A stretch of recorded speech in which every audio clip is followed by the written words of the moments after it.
தேவனைப் போல, இயேசுவைப் போல மாற வேண்டும் என்று வேதம் சொல்கிறதா? 15 வசனங்கள்.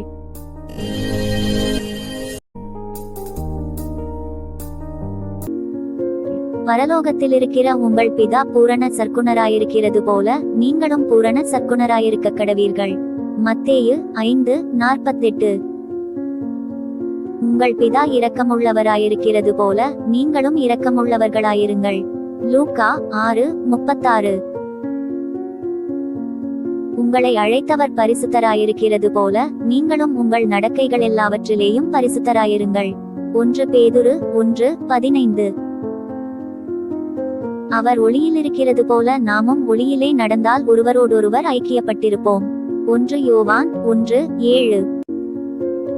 கிறிஸ்துவுக்குள் தேவன் உங்களுக்கு மன்னித்தது போல நீங்களும் ஒருவருக்கொருவர் மன்னியுங்கள். எபேசியர் 4:32. அவர் மேல் இப்படிப்பட்ட நம்பிக்கை வைத்திருக்கிறவனெவனும் அவர் சுத்தமுள்ளவராயிருக்கிறது போல தன்னையும் சுத்திகரித்துக் கொள்ளுகிறான். 1 யோவான் 3:3. தேவன் அன்பாகவே இருக்கிறார். அன்பில் நிலைத்திருக்கிறவன் தேவனில் நிலைத்திருக்கிறான். 1 யோவான் 4:16. நீதியைச் செய்கிறவன் அவர் நீதியுள்ளவராயிருக்கிறது போல தானும் நீதியுள்ளவனாயிருக்கிறான். 1 யோவான் 3:7.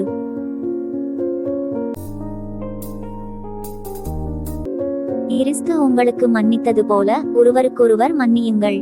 கொலோசையர் 3:13. கிறிஸ்து நமக்காக தம்மை தேவனுக்கு சுகந்த வாசனையான காணிக்கையாகவும் பலியாகவும் ஒப்புக்கொடுத்து நம்மில் அன்பு கூர்ந்தது போல நீங்களும் அன்பிலே நடந்து கொள்ளுங்கள். எபேசியர் 5:2. நான் உங்களில் அன்பாயிருந்தது போல நீங்களும் ஒருவரிலொருவர் அன்பாயிருங்கள் என்கிற புதிதான கட்டளையை உங்களுக்கு கொடுக்கிறேன். யோவான் 13:34.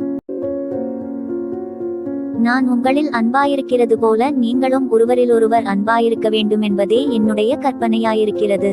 யோவான் 15:12. கிறிஸ்து நம்மை ஏற்றுக்கொண்டது போல நீங்களும் ஒருவரையொருவர் ஏற்றுக்கொள்ளுங்கள். ரோமர் 15:7. நான் உங்களுக்கு செய்தது போல நீங்களும் செய்யும்படி உங்களுக்கு மாதிரியை காண்பித்தேன். யோவான் 13:15. தேவன் எவர்களை முன்னறிந்தாரோ அவர்களை தமது குமாரனுடைய சாயலுக்கு ஒப்பாயிருப்பதற்கு முன்குறித்திருக்கிறார். ரோமர் 8:29.